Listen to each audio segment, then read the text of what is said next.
Alright, so Daredevil Born Again has wrapped up. I've watched all 9 episodes of this revival series. Let's give my quick thoughts. To say I've been anticipating a show like this is a serious understatement. I mean, I've loved the Netflix series ever since it first aired. I remember seeing it for the first time. Any aspect of Charlie Cox returning as Daredevil or Vincent D'Onofrio returning as Kingpin is an absolute delight in whatever shape or form it is in the MCU. Now, full disclosure, this is still one of the better Disney Plus shows. I mean, it still is a pretty much worthy successor to Daredevil, but it's also not really on the cusp of what made the Netflix series great. For one thing, it really hurt the series when they killed off Foggy early on and then got rid of Karen. And with that, we have a string of new characters that they're trying desperately to replace Foggy and Karen with, at least throughout this first season, and none of them are at any point interesting or even hold a candle to those two. Matt's whole relationship with Heather didn't really care about. Cherry was just such a huge wasted character. I mean, this guy knows that Matt Murdock is Daredevil, and yet nothing ever really comes of it. You could have cut that out and not missed anything. There's actually a whole episode where Matt Murdock is trapped in a bank robbery and he's trying to figure it out all by himself. None of these characters are around and I didn't even notice. I also really liked the lawyer episode where they were dealing with White Tiger. I feel like White Tiger was just such a great character,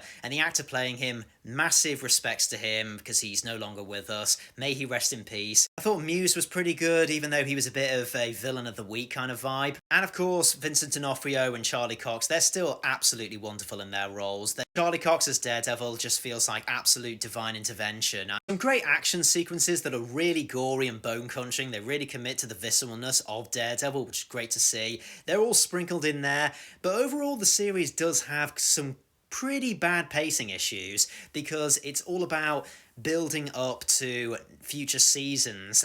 And yes, you can argue the Netflix series was like that, but overall I feel like there was great payoff. It doesn't feel like there was payoff here. Largely because there's only 9 episodes of this season, whereas in the other one there was 13. Still though, the finale was great, namely because John Bernthal is back as the Punisher. He too is an absolute beast with this role. I love the whole mystery with the anti-vigilante cops that are using the Punisher's symbol. I like how Frank Castle is not happy with that, and I'm really looking forward to the Punisher special that's been teased. And it was great seeing Karen again for the finale, which this show really did miss a trick with how great the chemistry is between Deborah Ann Wool and Charlie Cox and John Bernthal. Overall, Daredevil Born Again had its strengths, it also had a lot of weaknesses. I wouldn't say it's the masterpiece that other people have been saying it is. I don't think it's quite Daredevil Season 1 or Season 3. It's kind of on the level of Season 2. However, it's loads better than the other Disney Plus shows. Like, bar none, it's better than She-Hulk,